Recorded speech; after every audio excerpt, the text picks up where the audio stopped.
विष्णु स्वामी संप्रदाय समुद्धार संवृत श्री पुरुषोत्तम वदनानलावतार सर्वाम्नाय संचार वैष्णवाम्नाय प्राचुर्य प्रकार श्री बिल्व मंगलाचार्य सांप्रदायिकार्पित साम्राज्यासन अखंड भूमंडलाचार्य चक्रचूड़ामणि विद्यावाचस्पति दश दिगंत विजयी श्री भागवत प्रतिपद मणिवर भावांशु भूषिता मूर्ति पदवाक्य प्रमाण पारावार पारीण भक्ति मार्गाब्ज मार्तंड षड्दर्शन व्याख्यान सिंहासनाधीश्वर श्रीराजाधिराज शुद्धाद्वैत पुष्टि मार्ग प्रवर्तक आचार्य वर्य जगद्गुरु श्रीमद्वल्लभाचार्य महाप्रभु विजयते तराम विजयते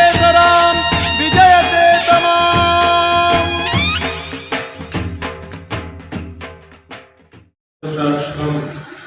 रूपं तत्कृदयात्मकं परं दिव्यं सदा सायं पुण्यालयस्यासन्मुखसत्स्मरणपात्रं सुदूतं राजत्यज्ञोपवीतं परितं वसनं पूर्वं भोजपत्रं प्राणानायं विनाशापुट्निहितकरं कर्णराजज्ञमूर्तं वन्दे धूम्रलिताक्षं ब्रह्मदेवं श्रीकृष्णं श्रीमदाचार्यचरणं शरणं सर्वदेहिनां अशेषदोषदहनं लक्ष्मीनारायण। सर्वप्रथम श्री बालकृष्ण प्रभु, श्री मदन मोहन प्रभु, श्री श्यामल प्रभु गुरु माँ शास्त्र प्रणाम करूँ। मारा गुरुदेव दादाजी श्री विठलनाथ जी महाराज चरण गुरु माँ शास्त्र प्रणाम करूँ। पितृचरण रसिकराय जी महाराज चरण गुरु माँ शास्त्र प्रणाम करूँ। भाग्यवान वैष्णवजन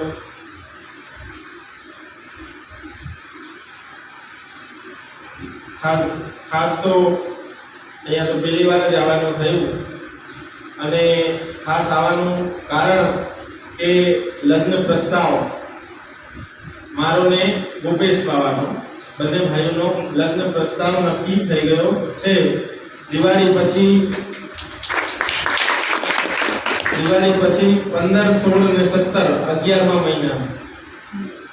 મહિનાની 15, 16 અને 17 દિવાળી પછી એટલે બધા વૈષ્ણવોએ હાગમટે આવવાનું છે। ખાસ એ ભાઈ આ બધા વિડિયો ઉતારી લે આમાં મારે જોવા કેટલી આ તો ચાલુ પાડી છે એટલે બધા આગમટે હાજરી જો હે અને એ જે આપણને અવસર મળ્યો છે કે આવી હરિ ગુરુ ને વૈષ્ણવ ત્રણેયનો ત્રિવેણી સંગમ જ્યાં થવાનો હોય અને એ આનંદની હેલીના દર્શન કરવા એ આપણા ભાગ્યમાં હોય તો બધા વૈષ્ણવોએ આપણે પહોંચી જ જવું જોઈએ। ખાસ આમંત્રણ છે, આગ્રહ છે કે બધાએ હાગમટે આવવાનું છે। અને બીજું તો શું છે કે ભાઈ અને અહીંયા વલ્લભવાડી છે અને સત્સંગ ચાલે છે એ ખૂબ જ સુંદરની વાત છે કેમ કે આજના સમયમાં સત્સંગ જરૂરી છે કેમ કે સત્સંગ વગર ભાવ દ્રઢ થતો નથી જીવનમાં। કેમ કે ભાવ દ્રઢ થવો એ જરૂરી છે। ભાવ તો થાય પણ ભાવ થયા પછી એ ભાવની વૃદ્ધિ થઈ ગઈ એને દ્રઢ કેવી રીતે થાય એ સત્સંગ રૂપી જ થાય। અને આપણો માર્ગ છે ને એ શ્રીવલ્લભનો છે, શ્રીવલ્લભનો માર્ગ છે। તો આપણે આ માર્ગને જાણવા માટે શ્રી વલ્લભના ગુણગાન કરવા પડે છે ત્યારે શ્રી વલ્લભ હૃદયારૂઢ થાય છે અને ત્યારે જ આપણી ઉપર કૃપા કરે છે। શ્રી વલ્લભની કૃપા તો વરસે છે પણ આપણે એ રસ્તે ચાલશું તો આપણી ઉપર એ કૃપા ફલીભૂત થશે। એ જ મૂળ છે કેમ કે સત્સંગ એ મૂળ પાયો છે। જ્યારે આપણો માર્ગ શ્રી વલ્લભના સિદ્ધાંતોને જાણશું, શ્રી વલ્લભને જાણશું એ ક્યારે જાણી શકશું કે જ્યારે 84, 252 વૈષ્ણવને આપણે જાણશું ત્યારે એ શ્રી વલ્લભની આજ્ઞા મુજબ જીવ્યા છે, એ શ્રી વલ્લભના સિદ્ધાંતો મુજબ જીવ્યા છે। એ શ્રી વલ્લભે જેમ આજ્ઞા કરી એ મુજબ પાલન કરીને કર્યું છે। એ જ રીતે શ્રી ગોકુલનાથજીએ કૃપા કરી અને 84, 252 વૈષ્ણવને પ્રગટ કર્યા છે। બાકી આપણને ખબર હોત કે 8492 વૈષ્ણવ કોણ એ શ્રી ગોકુલનાથજીની કૃપા થઈ છે. શું કામ કે આપને ખબર છે કે આપણા જેવા જીવો એ સંસારમાં રચ્યા પચ્યા છે, એને કાંઈ ખબર પડતી નથી.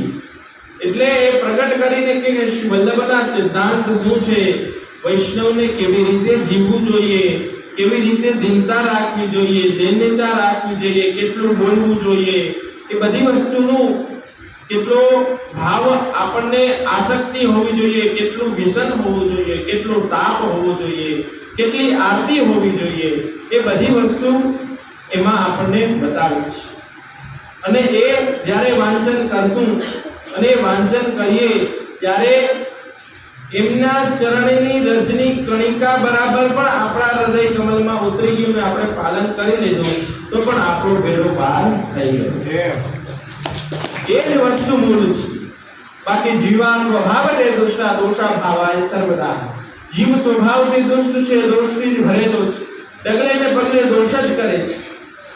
પણ આપણે ભગવદ નામ, ભગવદ સેવા, ભગવદ સ્મરણ, ભગવદ સત્સંગ કરતા રહેશું અને શ્રી વલ્લભના અને પ્રભુના ચરણારવિંદમાં ચિત્ત જોડાયા રાખશું તો જ આપણો બેડો પાર થશે.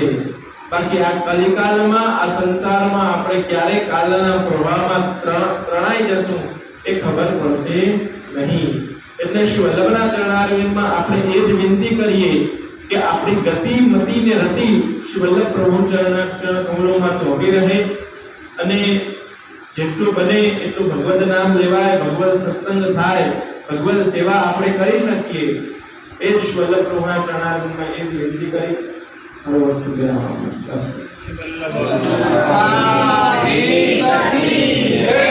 પુરુષોત્તમ રાજ પ્યારે કી જય.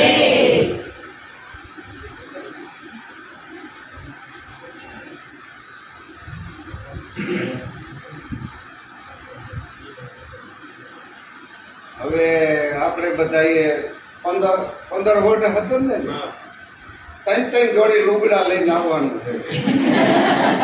11 થાય એટલે તો હવે આવવું જ જોઈએ બધાને. એટલે 3 દી તો આપણા પાકા. મેં વાલાએ તો વેરાડ હું કીધું તું કે વૈષ્ણવની યાદી કરાવી દેજો તો બસ મોકલશું. અરે આ તો વાલાએ વેરાડ તો એમ વિનંતી કરી હતી કે વૈષ્ણવની યાદી દેજો. ગોરધનભાઈ ઘરે વાલા પધાર્યા તેથી હું અહીંયા હતી. લિસ્ટ કરો, એક લિસ્ટ કરો. જોધપુરના મોઢાના મોર આવો એટલે પછી આવશે બધા.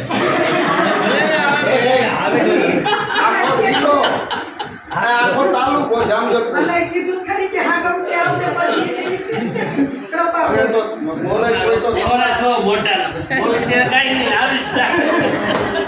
નાના આપણે તો ફોટા પાડ્યા જ બધા. સન્મુખમાં કરો, સન્મુખમાં જે કંઈ કરો હારો. સન્મુખમાં અત્યારે કોઈને કાંઈ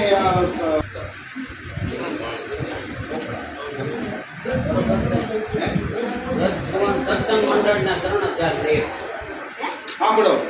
વ્રજભુવન સત્સંગ મંડળ